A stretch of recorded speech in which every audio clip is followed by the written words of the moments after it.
Me and my shadow, I'm senior, he's junior. Me and my shadow, wish he could have come sooner. Me and my shadow, we're lovingly tethered.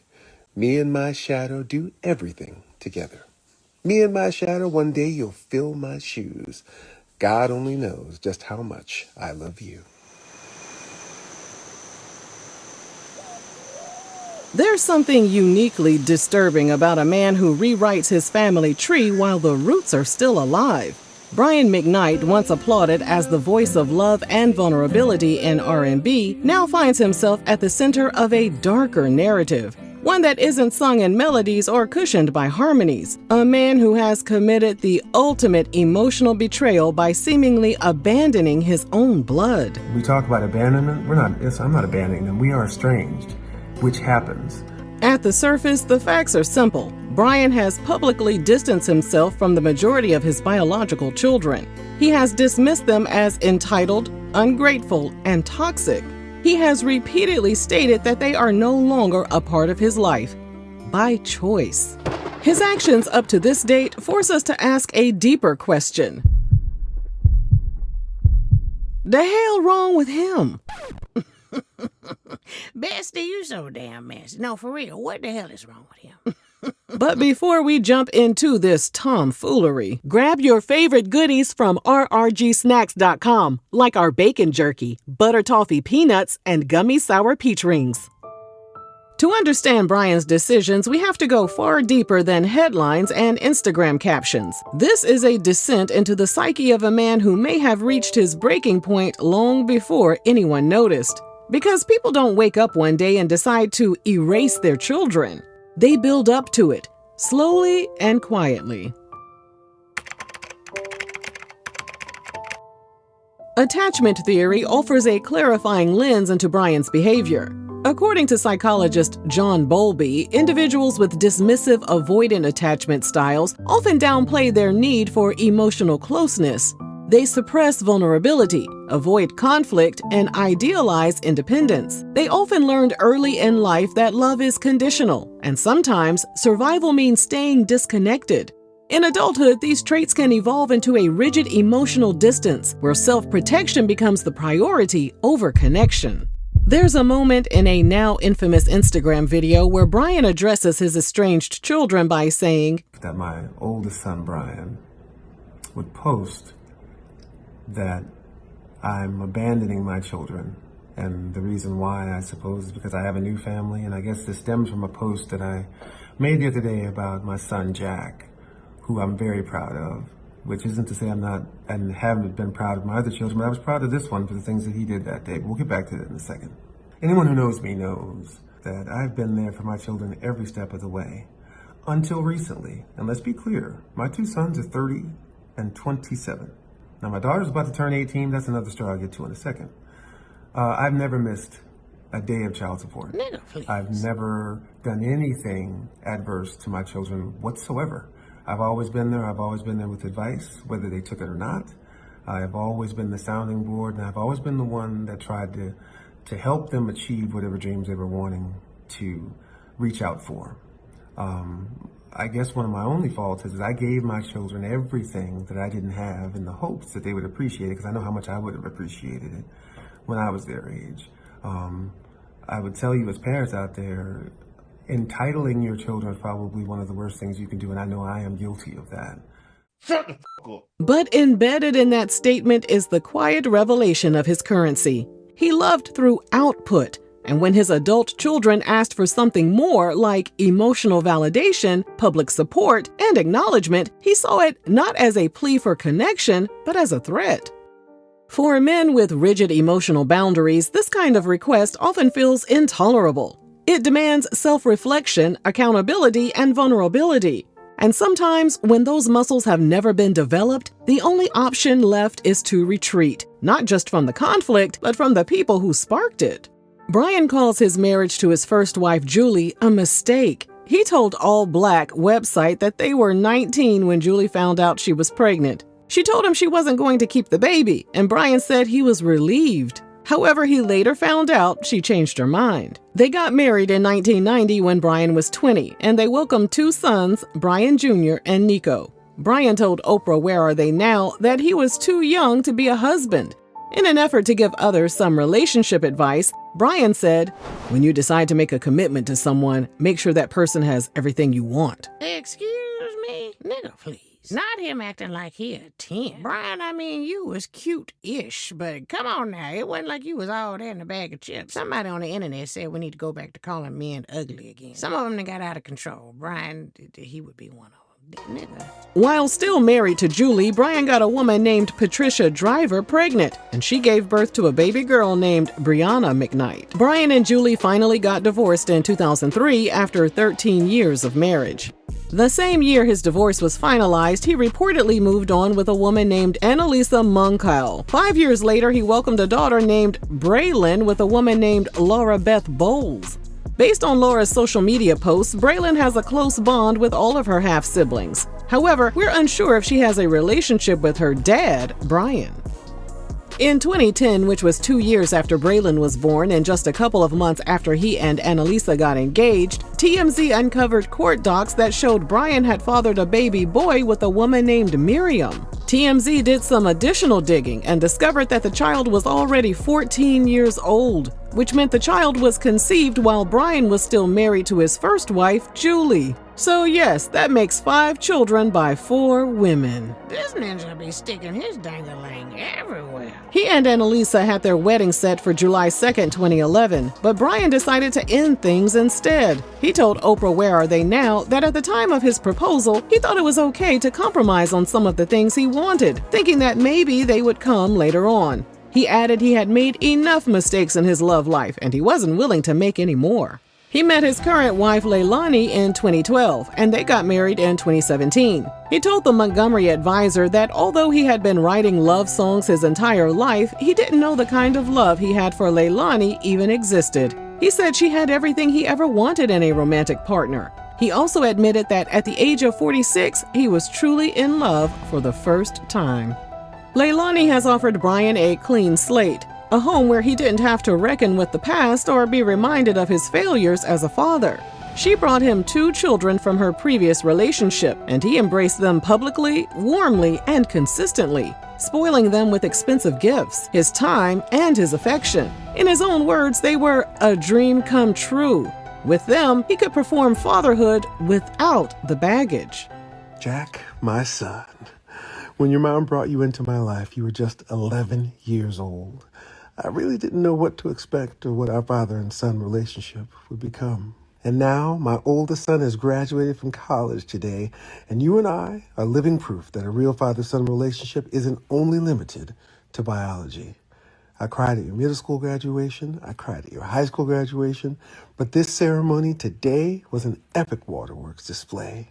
I'm so proud of your accomplishments, and I'm so proud of the man you've become, and most importantly, I'm proud that you are my son.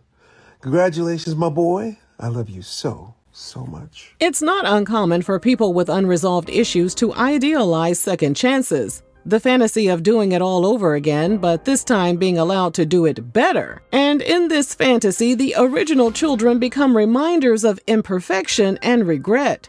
Rather than confront that discomfort, it's psychologically safer to pretend the first draft never existed. It's easier to villainize the children than to confront one's own failures as a parent. In 2019, Brian's children, Brian Jr. and Brianna, took to social media to publicly call out their father. Brian Jr. accused him not only of abandoning his kids, but also of turning his back on his own grandchildren. He described the pain as heartbreaking and said their family never deserved to be treated that way. Though he said he had been trying to take the high road, he made it clear the issue ran deeper than just their family. Brian Jr. said, "There is a much bigger issue here. When it comes to Black fathers, especially in entertainment, that needs to be addressed." Brianna chimed in and wrote on Instagram, "Daddy's little girl was never really a thing for me. Nobody understands what I've been through except for my siblings." She went on to explain she grew up thinking he didn't want to visit her because he didn't love her. She also said it hurt her to see him put Leilani's children before his own biological kids. Brianna said she could never get a hold of him on the phone and he would never respond to her text messages. She was also hurt that her dad hadn't wished her a happy birthday in years. She ended her message by saying, I'm so fortunate that I have two brothers who are father figures to me. According to the Jasmine brand, Brian denied the allegations. Brian added that when his biological sons reached their 20s, he helped them get an apartment. But after 2 years, he decided it was time to give them some tough love by encouraging them to be more financially responsible. He said Leilani tried to keep the relationship between him and his sons intact. However, Brian called them ungrateful and said they had spit in her face at every turn. Leilani reportedly attempted to get them jobs at the hospital where she worked, but they couldn't stop smoking long enough to pass a substance test. Brian also accused Brian Jr. of breaking into his home and putting X's on the eyes of his and Leilani's wedding pictures. And then he put a photo of my first wedding on Leilani's vanity. And after I heard him say, and was pointed to from other friends of mine that saw his posts on social media, that he basically said that I was better off dead to him than alive. I was more valuable to him dead than alive. Due to those actions, Brian said he was estranged from his sons because they crossed the line. As for Brianna, Brian said he was always on good terms with her up until a few years prior when he heard a family rumor regarding Brianna and her older cousin. Brian asked authorities to investigate the situation. He never heard anything about the case, but later found out Brianna's mother blocked him, Leilani, and Leilani's son from contacting Brianna on social media. Brian said, What that told me was they didn't want me to be involved in her life that way. So to see the post that she said, considering that her mother only had a child with me for money in the first place, and I'll reiterate this, I have not missed a child support payment. She goes to one of the most incredible private schools in Arizona. So I don't know where this is all coming from, but I thought that I needed to let everybody know that there's another side to this story. In court documents obtained by our nosy selves, Brianna, who was 18 at the time, sued Brian, whom she described as her estranged father, for defamation and invasion of privacy after he publicly accused her of having an intimate relationship with her cousin. She later amended her complaint to add new claims of Brian failing to pay for a $1 million life insurance policy per the terms of a 2003 family law judgment. Brianna and Brian reached a private settlement in February 2023. Brian and Leilani moved forward with expanding their family, but sadly their son Keikoa Mateo passed away before his May 2022 due date. And then Brian and Leilani welcomed their son, Brian Kainoa Makoa McKnight Jr. in 2023, even though Brian's eldest son is already named Brian McKnight Jr. To make things even worse, Brian and Leilani created an Instagram page for their child, and the profile name is The Real Brian McKnight Jr. Nasty, nasty, nasty work. In 2023, he doubled down on that stance, legally changing his name to match that of his new son with his current wife, Leilani, and posting proudly about his true legacy being found in this new family. Naming his new child Brian McKnight Jr., despite already giving his first son that same name, wasn't an accident. It was an execution and an irreversible declaration that the son he once named is irrelevant to him. Perhaps in his mind, the first Brian Jr. no longer embodies the values or admiration he hoped to pass on. Perhaps he's not living up to the brand, so he gave the title to someone else. Psychologists call this phenomenon emotional cutoff. It's a defense mechanism used to reduce the anxiety caused by unresolved relational trauma. It's a coping strategy, but it comes at a cost. It cuts ties, but it also severs parts of the self. Because no matter how hard you try, you cannot erase the people who made you who you are. The estrangement became even more haunting when Nico McKnight, Brian's 32-year-old son from his first marriage, passed away in May 2025 after battling cancer. In one of his few public acknowledgments of Nico's illness, Brian claimed he had stepped in to assist with medical care. And in the midst of that, we received a very hostile phone call from his mother saying, "Do not contact him. He does not need your help." And I can only imagine that if that help came from me, that it would go against the strong narrative that's being pushed out there about me. So what are we doing? We're adhering to her wishes, because that's what she wanted, and we're staying out of it. And we're doing the only thing we can do, which is pray for him, which I hope you do too. Thanks. Nico's mother denied the claims and called Brian a liar. The truth, as always, is likely somewhere in the middle, but it speaks to a larger issue. Even in tragedy, Brian seemed more concerned with performance than connection.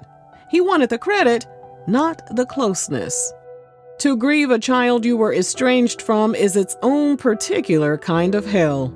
There is sorrow and also shame, and for someone who has already constructed a new life designed to eliminate the old, death becomes the final punctuation, a painful confirmation that there will be no redemption, no reconciliation. All that's left is a memory and the gnawing knowledge that when this child was still alive, Brian chose distance. Days after Nico's passing, Page Six reported Brian made no effort to contact or see Nico before he passed away. However, they said Nico was surrounded by an abundance of love and support from those who truly mattered. This morning I found out that my nephew, Nico McKnights, passed away. Nico was one of those amazing kids who was quirky and curious and ridiculously talented.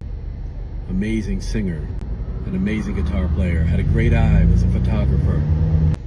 And I wanted to post this about Nico, about his legacy, about how amazing he is, and not about what some of you may have heard about, the family drama that has existed for quite some time in our family. I'm not here to discuss that or to talk about how that happened or why it happened. This is not the time or the place, but what I will say is, in any situation, there's always at least three sides to a story. A big thanks to Claude McKnight's tasteless and self-aggrandizing announcement on TikTok that frankly was not his to make. In my opinion, he inserted himself and used Nico's death as an opportunity instead of letting him pass with respect and dignity. It has instead turned into a circus, a mockery of a life now lost, making this tragedy into a reality show type drama. While that was unfolding, my family and I flew home to Maui and had a private memorial remembering him and all the good times. The last time he and I spoke, we offered him all the help we could provide. We had the #1 oncologist on deck for him and a team of specialists on standby with private care in our home. He and his mother declined. The door of communication was open and remained open until his death. To the self-proclaimed mama bear, may God have mercy on your soul for not allowing him to accept that help and not allowing him to use that line of communication. There is great comfort in knowing God knows the truth and the totality of the whole story. I am truly thankful for the immense peace God has given me, and I've left everything in his hands. I have a clear conscience. The only judgment that matters is God's. My wife, our children, and I are eternally thankful to Almighty God that the suffering has come to an end and grateful for all of your condolences. Thanks to those of you who have known the truth from the beginning and haven't let untruths, half-truths, or slander prejudice your opinion. The contrast between the emotional richness he pours into his new family and the cold detachment with which he speaks of the old is jarring, but it is also deeply revealing. Some would argue that adult children can be difficult, that not all estrangements are the parents' fault, and this is true. There are always three sides, but the difference is that Brian didn't simply step back from conflict. He rewrote history. He erased names. He turned his back so completely that the line between estrangement and disownment began to blur.